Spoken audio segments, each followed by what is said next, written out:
have the pleasure to present to you Dr. Martin Luther King, Jr.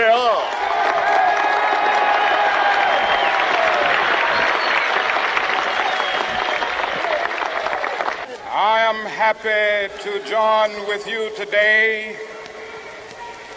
in what will go down in history as the greatest demonstration for freedom in the history of our nation.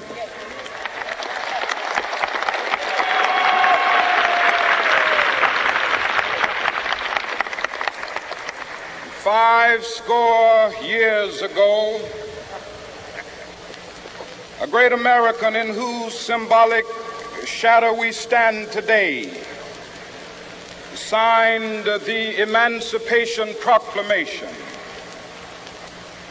This momentous decree came as a great beacon light of hope to millions of Negro slaves who had been seared in the flames of withering injustice. It came as a joyous daybreak to end the long night of their captivity. But 100 years later, the Negro still is not free. 100 years later, the life of the Negro is still sadly crippled by the manacles of segregation and the chains of discrimination. 100 years later, the Negro lives on a lonely island of poverty.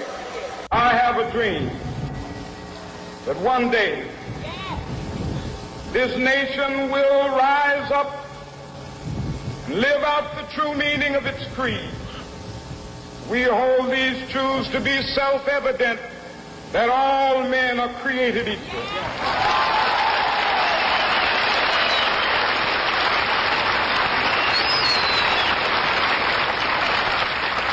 I have a dream that one day on the red hills of Georgia, sons of former slaves and the sons of former slave owners will they be able to sit down together at the table of brotherhood. I have a dream that one day, even the state of Mississippi, a state sweltering with the heat of injustice, sweltering with the heat of oppression, will be transformed into an oasis of freedom and justice. I have a dream. My four little children will one day live in a nation where they will not be judged by the color of their skin, but by the content of their character. I have a dream today.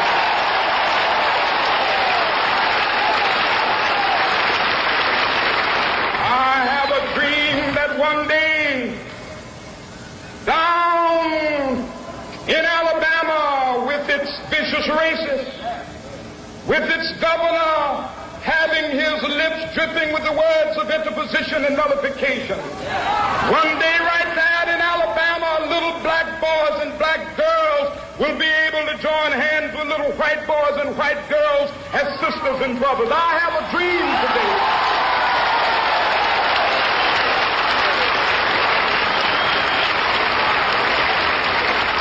I have a dream that one day every valley shall be exalted. Every hill and mountain shall be made low, the rough places will be made plain, and the crooked places will be made straight, and the glory of the Lord shall be revealed, and all flesh shall see it together. This is our hope. This is the faith that I go back to the South with. With this faith, we will be able to hew out of the mountain of despair a stone of hope. With this faith, we will be able to transform the jangling discords of our nation into a beautiful symphony of brotherhood.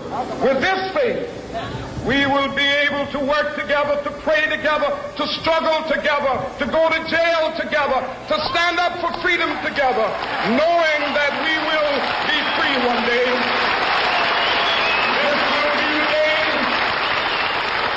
This will be the day when all of God to sing with new meaning, my country, tears of thee. Sweet land of liberty, of thee I sing. Land where my fathers died, land of the pilgrim's pride. From every mountainside, let freedom ring. And if America is to be a great nation, this must become true. And so let freedom ring. From the prodigious hilltops of New Hampshire, let freedom ring. From the mighty mountains of New York, let freedom ring. From the heightening Alleghenies of Pennsylvania, let freedom ring. From the snow-capped Rockies of Colorado, let freedom ring. From the curvaceous slopes of California. But not only that, let freedom ring from Stone Mountain of Georgia. Let freedom ring from Lookout Mountain of Tennessee. Let freedom ring from every hill and molehill of Mississippi, from every mountainside. Let freedom ring, and when it happens, when we allow freedom ring, when we let it ring from every village and every hamlet, from every state and every city, we will be able to speed up that day when all of God's children, black men and white men, Jews and Gentiles, Protestants and Catholics, will be able to join hands and sing in the words of the old Negro spiritual, free at last, thank God.